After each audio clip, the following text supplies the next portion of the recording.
Welcome है आप सभी का एक बार फिर से स्टडी विद आरजे चैनल में। तो बच्चों, आज हम आपके लिए फिर से लेके आए हैं रिवीजन करंट अफेयर और टॉप 20 क्वेश्चंस। देखते हैं आप सभी लोगों के बच्चों के यहाँ पे कितने मार्क्स आते हैं। आप लोग प्लीज़ कमेंट सेक्शन में बताइए कि आपके कितने इसमें से सही हुए हैं, और जिन्होंने ये क्वेश्चंस जिनके लिए नए हैं तो वो इनका नोट्स बनाइएगा और फिर याद करके जब हम दोबारा रिविजन क्लास लेके आएंगे तो वहाँ पर आप लोग कमेंट सेक्शन में अपना स्कोर बताइएगा। तो शुरू करते हैं। देखिए, पहला क्वेश्चन आप लोग देख रहे हैं, ऑपरेशन गंगा का संबंध किससे है? तो याद रखना, यूक्रेन में भारतीय छात्र जो फंसे थे उन्हें इंडिया लाने के लिए जो अभियान भारत ने चलाया था वो ऑपरेशन गंगा था। अब याद रखिएगा, ये क्वेश्चन यहाँ पे इसलिए डाल रहा हूँ क्योंकि अभी हाल ही में करंट का रहा हुआ है, और यहाँ पर जब यूक्रेन में छात्र फंसे थे उसमें उत्तराखंड के भी कुछ छात्र थे, तो यहाँ पर उत्तराखंड पर भी ये क्वेश्चन देखा जा सकता है। तो मोस्ट इंपॉर्टेंट है ऑपरेशन गंगा। अगला देखते हैं, परम गंगा सुपर कंप्यूटर उत्तराखंड में कहाँ स्थापित किया गया है? तो याद रखना, परम गंगा सुपर कंप्यूटर आपके आईआईटी रुड़की पर यहाँ पे स्थापित किया गया है। आगे चलते हैं, एफआरआई की नई निर्देशक बनाई गई हैं रेणु सिंह, और इनसे क्वेश्चन जनरेट इस प्रकार होगा कि एफआरआई की सेकंड महिला या दूसरी महिला निर्देशक कौन बनी है? तो आप लोग करेंगे रेणु सिंह। अब पूछेगा वर्तमान में किसे एफआरआई की नई निर्देशक बनाया गया है, तो भी आंसर करेंगे रेणु सिंह। अब देखिए, एक चीज़ और मैं आपको यहाँ बता दूं कि जो एफआरआई की पहली महिला निर्देशक थी वो थी सविता सिंह। तो दोनों क्वेश्चन मैंने यहाँ पे आपके क्लियर करा दिए हैं, तो आई होप आपको यहाँ पे ये चीज़ क्लियर हो गई होगी। आगे चलते हैं, जर्मन ओपन सुपर 300 में लक्ष्य सेन ने कौन सा पदक जीता है? तो याद रखना, रजत पदक। अगला देखते हैं, गंगा पुनरुद्धार पुरस्कार 2021 किसे मिला है? तो याद रखना, संजीव रंजन जी को यह पुरस्कार दिया गया है। साथ ही साथ ऋषिकेश की शिवानी गुप्ता ने एशियन चैंपियनशिप में कौन सा पदक जीता? तो कांस्य पदक। इसके बाद देखते हैं, उत्तराखंड वन विभाग ने वन्यजीव संरक्षण रोकने के लिए कौन सा अभियान चलाया है? तो याद रखिएगा, गुलदार कूदगड़िया। याद रखना, ये इस प्रकार ही पूछा जा सकता है, गुलदार कूदगड़िया अभियान किससे संबंधित है? तो याद रखना, वन्य जीव संघर्ष को रोकने के लिए यहाँ पे चलाया गया है। और अगर आपसे पूछा जाए उत्तराखंड के किस वन विभाग ने चलाया है, तो आप लोग कीजिएगा पिथौरागढ़ वन विभाग द्वारा। नेक्स्ट क्वेश्चन देखते हैं, नशा मुक्ति हेतु किस जिले को राष्ट्रीय पुरस्कार दिया गया है? तो याद रखना, इसमें आपका उत्तरकाशी को यह पुरस्कार मिला है। और कहाँ पे यह पुरस्कार दिया गया? तो याद रखना, दिल्ली में यह पुरस्कार यहाँ पर दिया गया है। आगे देखते हैं बच्चों, नवोमेसी किसान पुरस्कार 2022 किसे दिया गया? तो खुशीराम डबराल को ये पुरस्कार प्राप्त हुआ है। नेक्स्ट देखते हैं, हाल ही में निधन हुआ कैलाश भट्ट जी किस चीज से संबंधित है? या पूछा जाएगा, हाल ही में जिनका निधन हुआ है कैलाश भट्ट जी, वे संबंधित थे।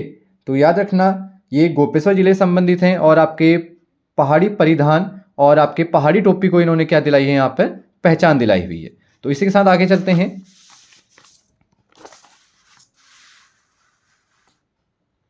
देखिए, अगला क्वेश्चन बच्चों आपको दिख रहा होगा कि जो पहाड़ी टोपी और परिधान मरझई है को खास पहचान दिलाने वाले व्यक्ति कौन है? तो याद रखना, कैलाश भट्ट जी हैं। और आईआईटी ने या आईआईटी रुड़की ने रिसर्च डे कब मनाने की बात कही है? कब से या किस दिन को रिसर्च डे के रूप में मनाना शुरू किया है? तो याद रखना, 14 मार्च को।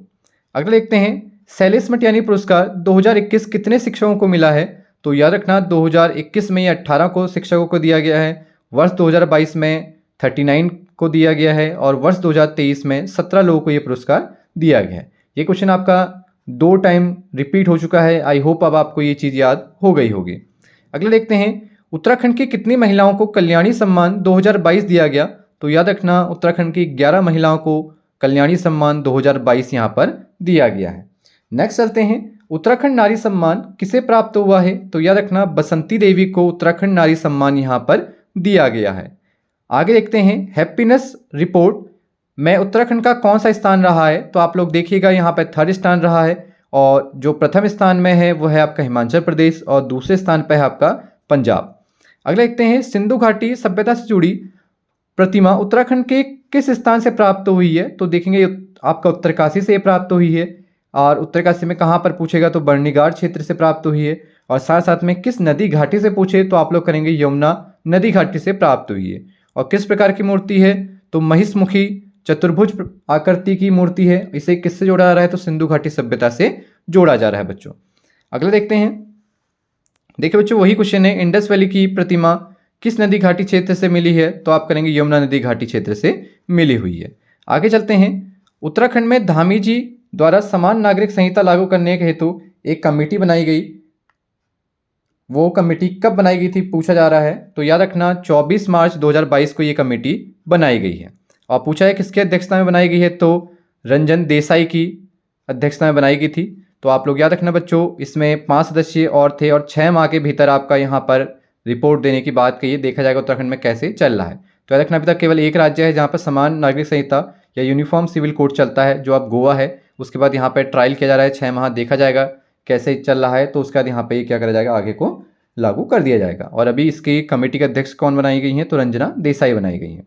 और साथ साथ मैं आपको बता दूं बच्चों, जो आपका समान नागरिक संहिता है, इसमें सभी धर्मों को साथ में लेकर उनके लिए कानून बनाया जाता है। सभी धर्मों के लिए कानून समान रहता है। जैसे आप लोग देखते हैं कि अभी जो मुस्लिम कम्युनिटी की महिलाएं हैं या हिंदू कम्युनिटी की महिलाएं हैं, तो उनमें स्थिति थोड़ा सा हिंदू कम्युनिटी की महिलाओं की सही मानी जाती है। तो उससे क्या होगा कि सभी धर्म की महिलाओं को समान यहाँ पर कानून मिलेंगे। जैसे आप लोग देखते हैं महिलाओं में ट्रिपल तलाक चलता है, मुस्लिमों में तो उनकी स्थिति में थोड़ा सा क्या रहता है, बहुत सारी चीज़ें रहती हैं जिससे क्या होता है अलग अलग धर्मों को रिलेटेड अलग अलग कानून लाने पड़ते हैं। अलग अलग कानून से उनको देख के धर्म से रिलेटेड करके यहाँ पे देना पड़ता है। तो बोला जा रहा है कि इससे क्या होगा, सभी धर्मों को निर्णय देने में सुविधा होगी। साथ ही साथ आपके महिलाओं की स्थिति भी यहाँ पर इस चीज़ से सुधार में आएगा।